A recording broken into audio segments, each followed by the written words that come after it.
इस बीच यूक्रेन के राष्ट्रपति जेलेंस्की ने पूर्वी यूक्रेन के डोनेस्क प्रांत में रूस के मिसाइल हमले को राष्ट्रपति पुतिन की बौखलाहट और हार का नतीजा बता दिया। एक रोज पहले रूस ने डोनेस्क प्रांत के एक बाजार पर बेहद खतरनाक मिसाइल गिरा दी, जिसका एक वीडियो भी सामने आया, जिसमें बाजार में लोग घूमते और खरीदारी करते दिखे। लेकिन तभी तेज आवाज के साथ रूस की एक खतरनाक मिसाइल बाजार के बीचों बीच जाकर गिर गई।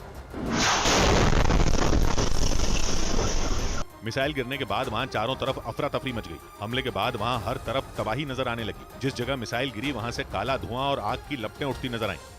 यूक्रेन के राष्ट्रपति जेलेंस्की ने इस हमले को पुतिन की बौखलाहट का नतीजा बता दिया।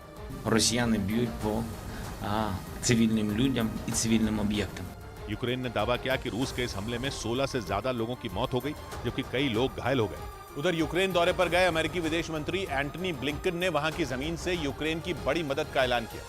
जंग के दौरान अमेरिका यूक्रेन को कई बार आर्थिक पैकेज दे चुका है। यही नहीं, जंग शुरू होने के बाद एंटनी ब्लिंकन ने चौथी बार यूक्रेन का दौरा किया। यानी वो चौथी बार उस जगह पहुंचे जहां पुतिन अमेरिका का दखल बर्दाश्त नहीं कर सकते। यही नहीं, एंटनी ब्लिंकन के यूक्रेन दौरे के दौरान ही रूस ने वहां एक बड़ा मिसाइल अटैक भी कर दिया। लेकिन अमेरिकी विदेश मंत्री ने न सिर्फ अपना दौरा पूरा किया, बल्कि रूस की आंखों में आंखें डालकर यूक्रेन के लिए आर्थिक पैकेज का ऐलान भी कर दिया। We're announcing new assistance totaling more than $1 billion in this common effort. America Ukraine को जो $100 करोड़ यानी 8,000 करोड़ रुपए का पैकेज देगा, उसमें एक बड़ा हिस्सा हथियारों के रूप में होगा, जिनमें एब्रम्स टैंक और यूरेनियम हथियार भी शामिल हैं। इस बीच रूस के मीडिया के मुताबिक वहां की खुफिया एजेंसी ने हथियारों की तस्करी करने वाले एक गिरोह के कई सदस्यों को गिरफ्तार कर लिया, जिन पर यूक्रेन की मदद करने के आरोप लगे। दावा किया गया कि उन लोगों ने रूस से लड़ाकू विमानों के पुर्जे खरीदकर उन्हें यूक्रेन तक पहुंचाया, ताकि यूक्रेन की सेना उनकी मदद से रूस के लड़ाकू विमानों का तोड़ ढूंढ सके। रूस के मीडिया के मुताबिक हथियारों की तस्करी करने वाले उस गिरोह ने रूस में बड़े पैमाने पर हेलीकॉप्टर और लड़ाकू विमानों के पुर्जे खरीदे और उन्हें यूक्रेन पहुंचा दिया। लेकिन दावा किया गया कि रूस की खुफिया एजेंसी को जैसे ही इसकी भनक लगी, उसने उस गिरोह के कई सदस्यों को दबोच लिया। रूस की मीडिया के मुताबिक पकड़े गए आरोपियों में एक यूक्रेन का नागरिक भी शामिल है। रूस की खुफिया एजेंसी ने उन तस्करों के ठिकाने से हथियारों के 1000 से ज्यादा पुर्जे भी बरामद करने का दावा किया। इधर कोलकाता में पश्चिम बंगाल दिवस की तारीख बदलने के विरोध में बीजेपी ने राजभवन तक मार्च किया।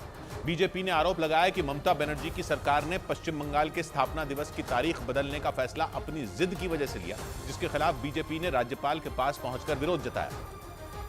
और इसके लिए बंगाल विधानसभा में बीजेपी के नेता शुवेंदु अधिकारी की अगुवाई में एक लंबा चौड़ा मार्च निकाला गया, जिसमें शामिल बीजेपी नेताओं ने आरोप लगाया कि ममता सरकार ने इतिहास से छेड़छाड़ करने की कोशिश की।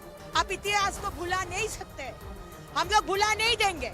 इस मार्च में शामिल बीजेपी के नेताओं ने पश्चिम बंगाल के राज्यपाल सीवी आनंद बोस से ये गुजारिश की कि वो ममता सरकार के इस प्रस्ताव पर साइन न करें।